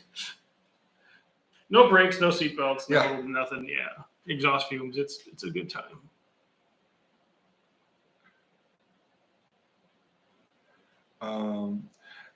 Gin de California. Okay. Is it worth taking the dash apart in an 01 Hyundai Santa Fe to replace the AC evaporator? The front of the system doesn't show any leaks. I ripped out the rear seat, so it's kind of a handyman vehicle. Dude, that's up to you. Well, it's a handyman vehicle. Just cut the damn dash in half. Yeah, seriously, right? Exactly. Yeah. Why undo 50 Korean bolts? Just sawzall. And yeah. Yeah. Yeah. That's a lot of work. For an 01 for a 23-year-old Hyundai. Yeah. But I mean, if it's your work and it's your handyman car, I'd take the path of least resistance. Yeah. and do it because AC. I mean, maybe not anymore this year, depending on where you live. But What you could do is go on eBay and find an old Neenacker evaporator setup, actually that's a pretty good idea. and just crimp some hoses up to the compressor and. Yeah, just so what you do is go on eBay, find an old Neenacker AC setup, right? So all it is just an evaporator and a fan that mounts underneath the dashboard. So in the old days when cars didn't all have air conditioning and you want to deal air, you order dealer air, and they put what they call a Neenacker in there. So it's just an external evaporator with a fan set up on the controls. So just take one of those, mount it under the dash, and run your AC lines. Just bypass your dash, yeah. Bypass your dash and just go right to the Neenacker setup. That's actually a pretty good idea. That can save a lot of trouble. Save a lot of time. And you could you pick those up for cheap. And if it's your own, you don't even need to point it through the car. Just turn it on the passenger seat right towards you, and you could just be chilling. Yeah, and you can take it from car to car. Yeah.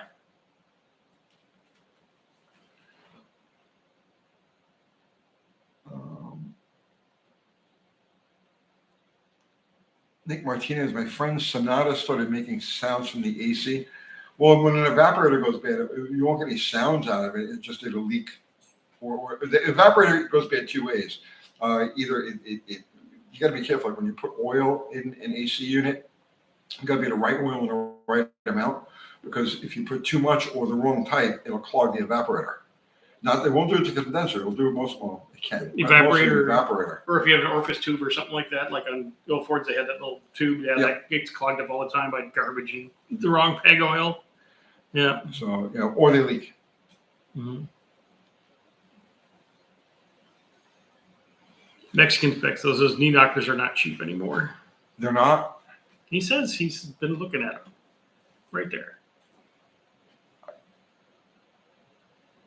No, he's been looking at them. All right. The last time I checked, they were, but it's been a while. Yeah.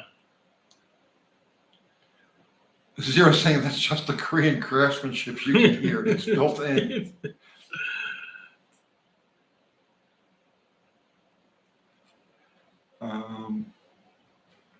Body filler on exhaust leaks. Yeah. I mean, sure, why not? Yeah. I mean, the stuff with like the Tiger hair, the real good, the real. I remember that stuff. Yeah. Yeah. That was a big thing back in the day. Mufflers used to, because now they make all the exhaust systems out of really good materials. In the old days, exhaust systems were horrible. We're just mild steel, and up north there was a muffler shop on every freaking corner. Yep, and they all did really good. Yeah, they're busy all day long. Yeah. Christian Morgan, 1964 Imperial, nice car. Mm-hmm. Completely stocked with bulkhead connector in great shape. Should I add a 10-gauge wire with the fusible link from the alternator to the solenoid to help preserve the bulkhead connector?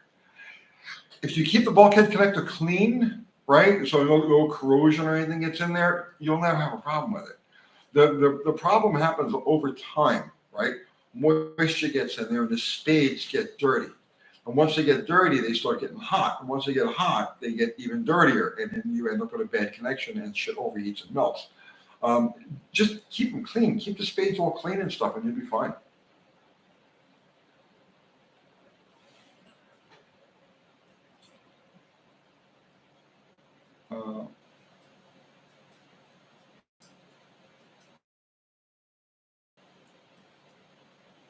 Okay, I zoned out. Cheap seats metering valve on the AC. You mean expansion valve? Yeah. Yeah. Tavo was saying, I got lucky. My Neenacker came in the cheap parts car and still had pressure in the system. And I made money off the parts. Those systems were really good.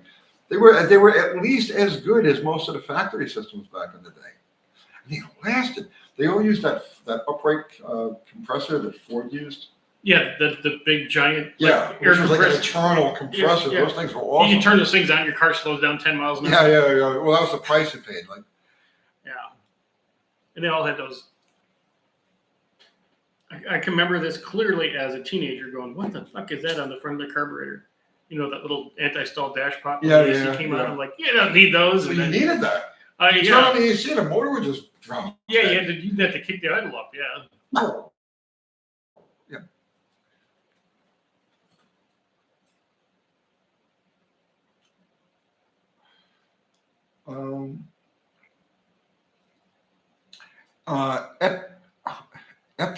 Jesus. Eptic MDE Actions. Okay. Do you know which port head size would be on my stock 67 273 Dart GT, the standard or the smaller port size they did? No. So you've only got one outlier cylinder head, and that's 1964 65 273 with the weird exhaust or the weird intake manifold bolts, small intake manifold bolts, and an odd angle. That's the only outlier. The rest of them are just a regular 273 318 head, just a closed chamber, good cylinder head, probably one of the nicest exhaust ports in the whole run there. But yeah, if it's a 273, it has the normal 273 318 head from that period. Closed chamber. Those are the same heads I have on Bottle Rocket. Zero put up a link to your channel, bro. Nice. My channel is awesome. Everyone should go there and Really spend time and watch things and do stuff. I can't say I've ever seen it. Your dogs watch it. Well, I put you on for my dogs. Yeah, I know. Yeah. So just keep in mind when you're doing one of your lives, right? And I only do it if I'm at home, right?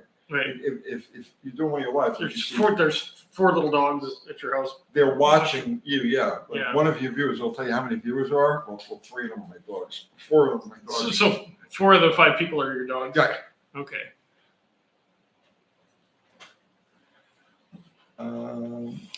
Robert Beckler just bought a 1983 Oldsmobile Tornado. Damn engine has more smog crap and crazy carb stuff with wires hooked up to it. Can I rip it all out without screwing up much? Yes, you can. Do it. To a point. Yeah, right. Do it selectively. Because some of that stuff is for the HVAC and this and that. And yeah, you really got to know what you're doing when you start. I know exactly the engine. What he's looking at. Exact. Yeah. I could close my eyes and picture every vacuum hose and every gizmo on the top of that engine because I worked on so many of them back in the day. Yeah, what a nightmare. Yeah, they're not fun. You really got to do your homework on what you need and what you don't need before you just start randomly ripping stuff out of there. You probably just best off leaving it alone. Did those have an air pump on them Yes. into the exhaust with all those little individual little tubes and all that Yes. bullshit? Yeah. Yes.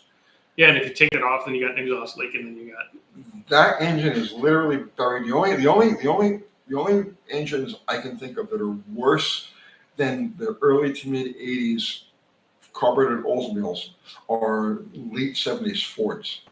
oof, yeah. As far as the redundancy of vacuum hoses and stuff, and then All the thermal activated vacuum gates and ugh. Yeah, not a happy thing.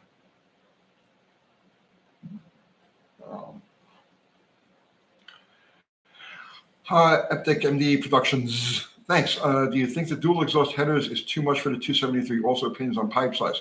No, the best exhaust system you can run on that is the what year is it? Is it the small body or is it? They say 66 or 67. All right, if it's it's a 68. Okay. If it's a 273, go with a big diameter single. Go with the exhaust. So look in the book. So the exhaust you're going to want for that is the one that they would have put in the 67 Dart. Only one year you're going to find this. 67 Dart or 67 Barracuda 273 4-barrel. That's the exhaust system you want to use. It's a single exhaust. It's a 2 3/4 inch exhaust with a resonator at the back, and it sounds awesome. It's really nice, and they flow really good.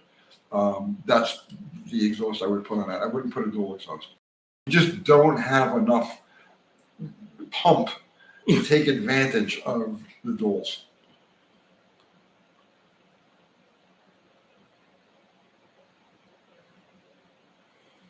Michael S.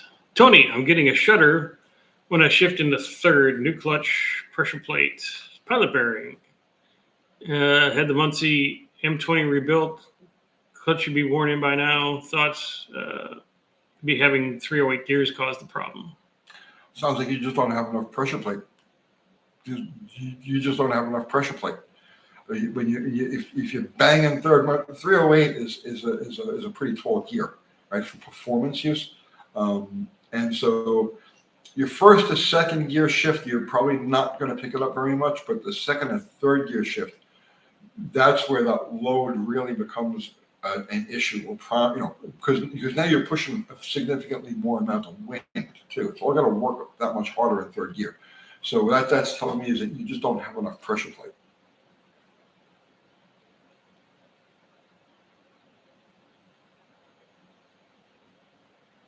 Josh Holman saying, I thought the late 70s Chryslers were the worst to deal with because they were, no, I'm talking about vacuum hoses, man, not the lean burn. I'm talking about just the vacuum hoses. Just the vacuum stuff.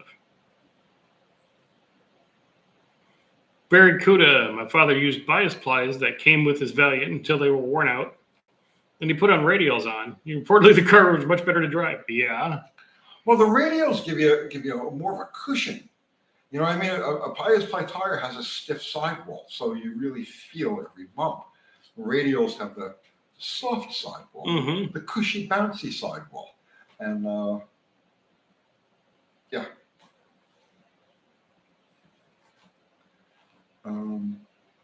Bias plies are great for, like, for the front of a drag car because of the stiff sidewall. They tend to.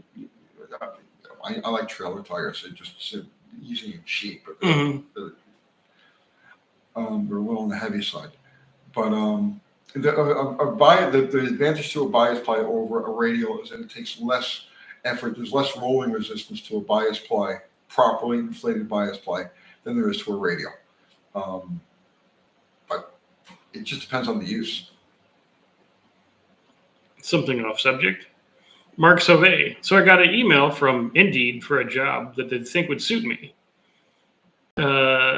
He's 61, fat, long-haired, and a beard. It's what they suggested, manager of Bikini Village. Dude, why would you not jump all over that? Yeah. Well, I get off of this thing right now and go take that job. And make sure you wear a Hawaiian shirt. Yeah. And chains. The whole thing. 72Z28 wants to manage Bikini Village? Go on Indeed. Apparently they're hiring. So. Yes. And Fubar, who would be the ideal manager for Bikini Village, put up a link to my merch. Thank you. And Dr. Art's merch. My merch first because it's better. It's it's good. I have good merch. 72 trial. Wear UTG shirts to that job. Yeah, and take a picture. Yeah, dude, you're gonna have to bring a bat for the girls because they're just gonna swarm you.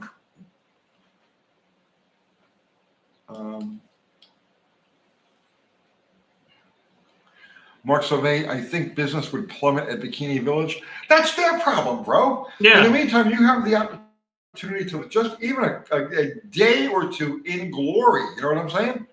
That's now not going to be on your resume. When you die and you go meet your maker, that's going to come up. Go for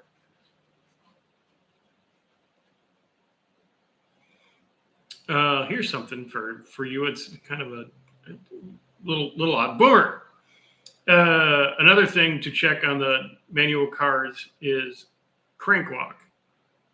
I got it burned on a car that had a worn out crank thrust bearing. Yeah, well, that's a common thing, especially like regular pedestrian type of old stick shift cars. That was actually very common. If you go back to like when I was a kid and I first started working on cars, wiped out thrust bearings because people would sit in traffic with their foot on the clutch. So it's okay for a few seconds because the oil will protect it. But the oil only lasts for so long. You know what I mean? And once the oil is gone, it just starts eating into the crankshaft.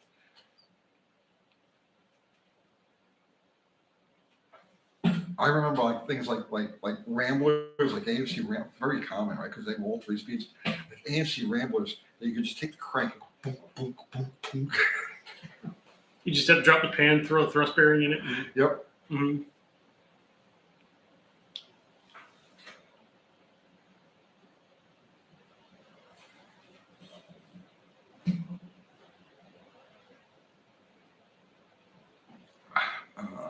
Barracuda, I like the look of the old, very wide bias pliers. Yeah, that's the classic looking.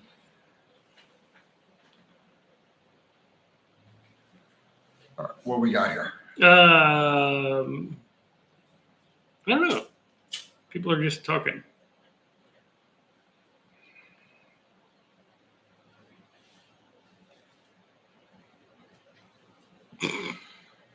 They're talking about Triumph problems, and Mexican Spec asked, who drove a Triumph Spitfire long enough for it to have a problem? That's true. The electrical systems will wipe out. Yeah, the Wipe wheels. those cars out long before. The wheels would fall off due to rust and stuff like that. So.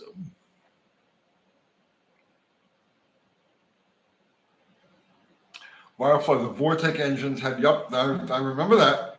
The Vortec engines had running issues with crank thrust movement affecting crank trigger system. They gave us sensor shims to fix it. Yeah, I remember that. Because it would move so much, it would come off the sensor and. Yep. Silver Eagle Cobra, when's the next time out with Mission? Was supposed to be this last Friday, couldn't do it. This coming Friday, I'm kicking Dr. Art's ass with Bottle Rocket. Are there any special bumper stickers you want me to put on the back of the car? Anything you want me to put on the back of the car? Because you'll have plenty of time to read. Time to read. Yeah. Who says I can read? I could print the whole King James Bible out on the back bumper there, and you can just study it while you follow me. But then the following week after that, after I'm done gloating, we're gonna take Sledgehammer out. Yeah. If I'm not here the week next Wednesday, it's because I won, and he's very sore at me. Oh no, I'm not a sore loser. I'm not really I'm not sure what it's really like to lose, to tell you the truth. Well, I mean, I'm sure it's an interesting experience. I'm just not accustomed to it. Well, how did you feel when you didn't show up with the mini bike when I built the electric go-kart? Yeah, well, that's I true. mean, you did. That's true. I bitched out. I punked out on that. I punked out. That's when you started your ice cream thing and put on like 30 pounds. I Isn't did. it because you were depressed for depression. losing? Yes. So, But dude, it was just, I was so far outclassed with that. It was just pointless. It just did not, it was pointless. I told you that when you, right. When you watch you go down the street like the Jetsons. And I told you right then and there, it's just like, Done. I got nothing for that. You won. That's when you did start your ice cream thing, though. I did, about that time, yes. So,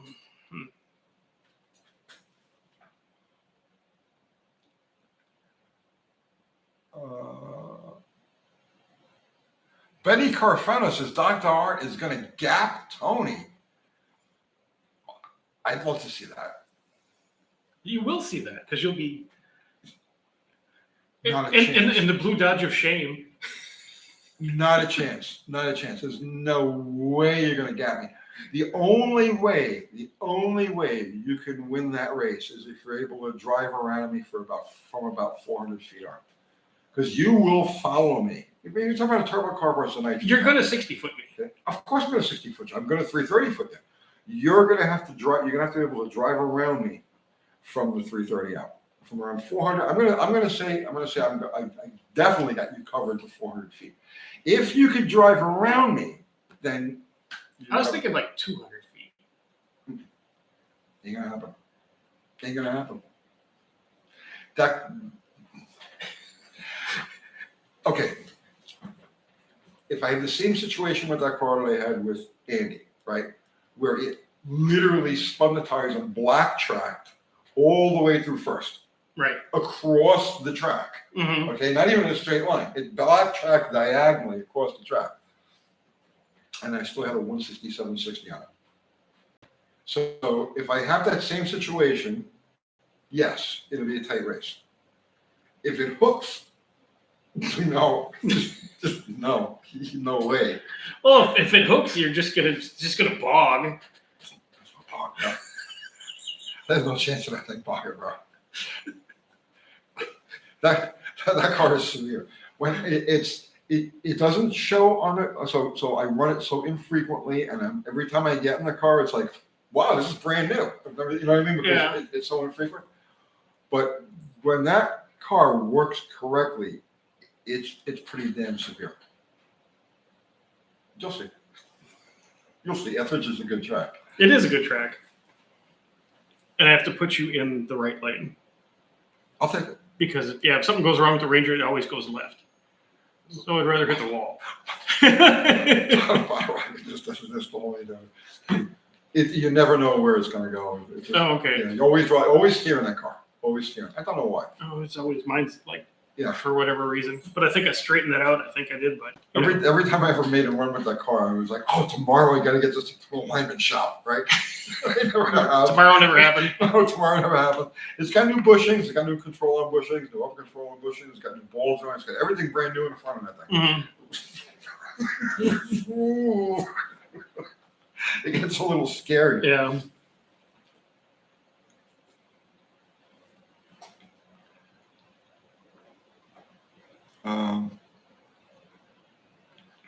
There's no way you're going to gap me.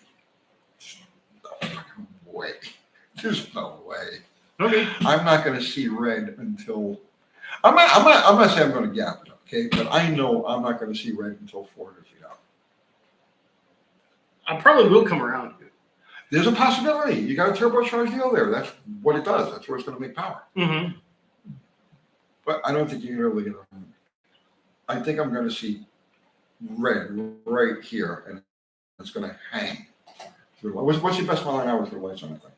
100. I got you. Okay. Okay. Who's going to record our race? Kathy Bananas will be there. Yeah. Yeah. Eric will be there. Yeah, we'll have plenty of people. Yeah. Plenty. Come on, Dr. Art, make Twin Leafs fight for it. It's not going to be a gimme. He'll be too busy choking. I ain't worried about that.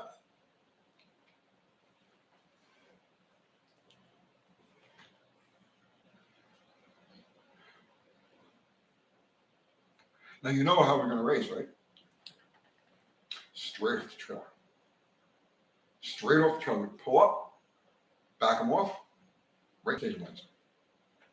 Okay. Okay. Okay. I've driven mine in the last year. I remember how to drive it. It'll come back to me. Somebody just said nice things about Bottle Rocket. What? Yes. Oops. Oh, come on. Who's looking for brownie points? Somebody said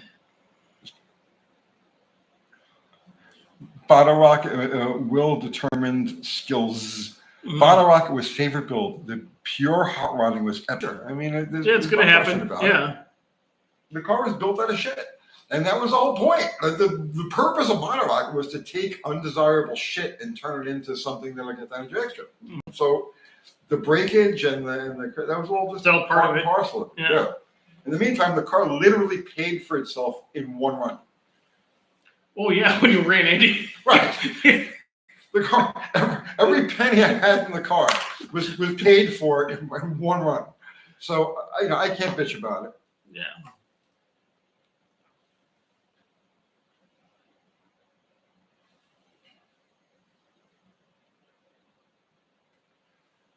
Silver Eagle Cobra is saying Dr. Art could be edged because Tony might forget which vehicles he uses. It's a possibility. Multiple race cars. Yeah, you think you're in the Jeep and that could happen. Mm-hmm. John Voight is saying fun watching the Jeep race. It's the most fun I've had in years. That is a fun car to beat on. Yeah, it's awesome. Because you could just hammer it and it does not care. doesn't care. It just wants to go fast. It's just so happy.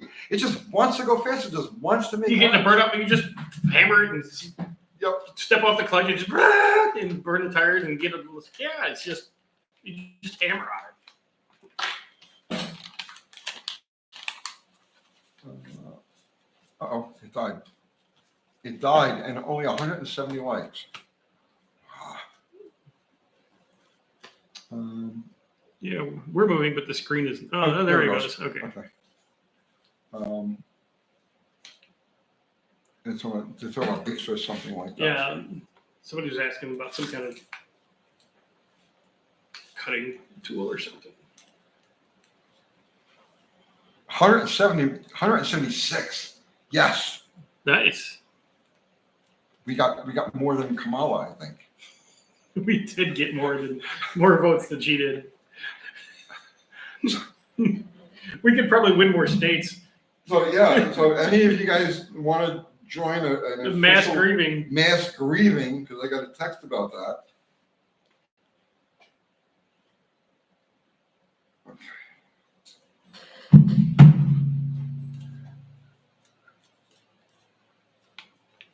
Wayne, when do you use single cut burrs and when do you use double cut? You can answer that one. I don't really have an answer for that. Neither do I. We don't have answers for that. No.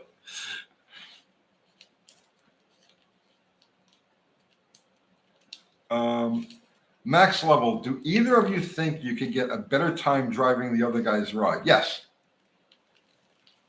Did I answer that too quickly?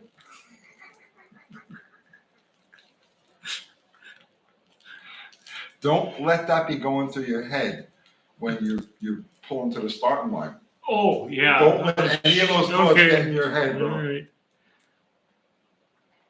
Actually, if I were you, I would avoid. Oh, no, I'm going to sit there and fuck with you the whole time until we go up to the line. No, don't do that. Don't do that. You do know, right, that for several years, I studied NLP. You don't even know what that is. Don't care. In neurolinguistics programming, it's conversational hypnosis. Okay. I actually studied it for a couple of years. All right. All different aspects of it. So please do me a favor as your friend, okay? And I want to remain friends. Please avoid me before we line up, because I'll end up saying things and putting different images in your head that will keep you distracted, and I'll end up training you like crazy. And even if you do have more power, you don't stand a chance. Okay. So yeah, All right. So you're saying I'm a noodle and I shouldn't talk to you because I would avoid me. You'll I would avoid. you'll smart me like I'm a monkey. Look what I did. Look what I did to Andy. Andy wasn't expecting that. Andy's truck wasn't tuned right. His carburetors were all. Yeah, no. Yeah. His mile an hour was normal. Yeah. Yeah, normal was carburetors.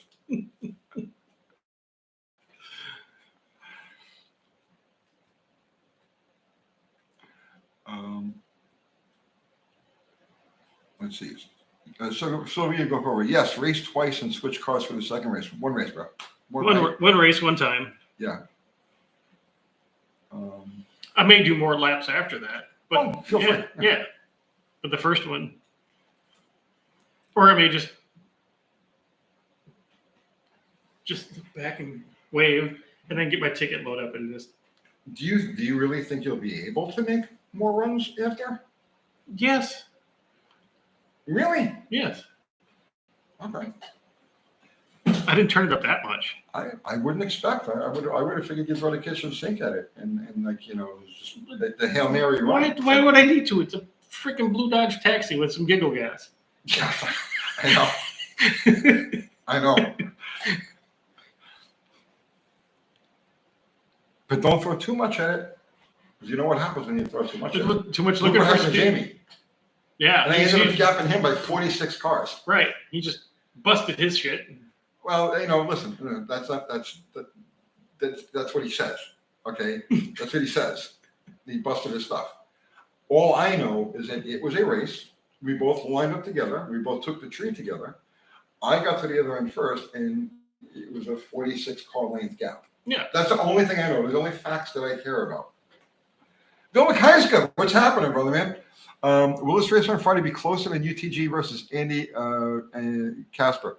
That was a very close race. That was a close race. That was with like a bumper. Yeah. Yeah, like literally, like I'm watching him the whole time like this. I'm like, yeah. So yeah, we got. Will it be closer? It could not be closer. And if there's a significant gap, who has the edge? Oh, clearly Dr. Art has the edge. Dr. Art will do better than Dodge Garage. Jamie really ran fast with that thing. He's gone 780 now, which is like way impressive for what that car is, right? I got to beat 780. Yeah, you still have to work on that.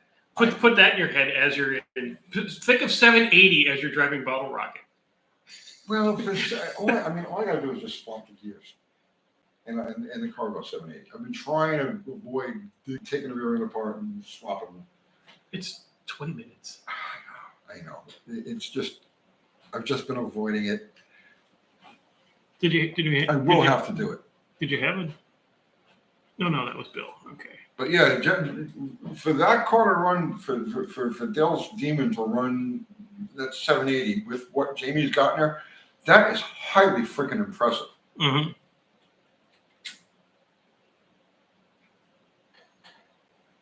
And he figured out when he was doing his burnouts in second gear and it worked so much better. Yeah, he didn't have so much wheel speed. Well, he got rid of that bog. It's the important thing. He had that massive bog. That's what ET was. Mm-hmm. But that car sounds so good. Did you watch the video? Yeah. Yeah. It's running nice. It sounds good. Yeah. Jamie is sharp. She's sharp. Dude, look what time it is. Oh my gosh. Because we started early twice, and this is the second early, so we're over with when you consider the first technological failure. We put in more than 2 hours. We did put in more than 2 hours. We earned anything we earned. We've earned our cheeseburger for the night. Yes. Yeah. All right, so that's it, guys. We're gonna shut this thing down.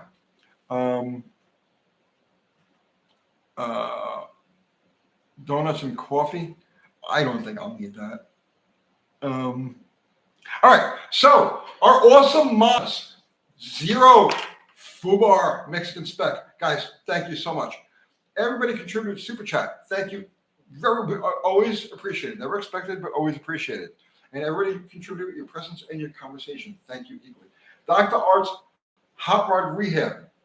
Go sub to his channel. He's going to need all of the moral support and uplifting. He's going to need it. He's going to, So go over there and sub to Dr. Art. Watch his videos, like his videos, respond to his videos, share his videos. Share them would be nice. Accept all of his rhetoric and propaganda, and buy any products that he sells and any services that he sells. Yes, everything. Anything else? No, and watch. You did cover it all. Okay. And just what? If you see Tony wandering around Saturday eating ice cream aimlessly downtown, send him good vibes. He needs good vibes.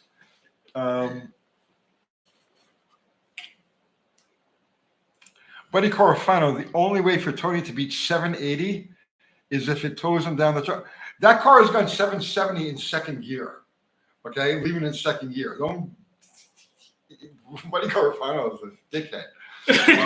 He's one of my agents. He's still a dickhead. I don't care who he is. All right, guys. So that's it. I'm going to pull the plug and make this stop right now. Thank you all.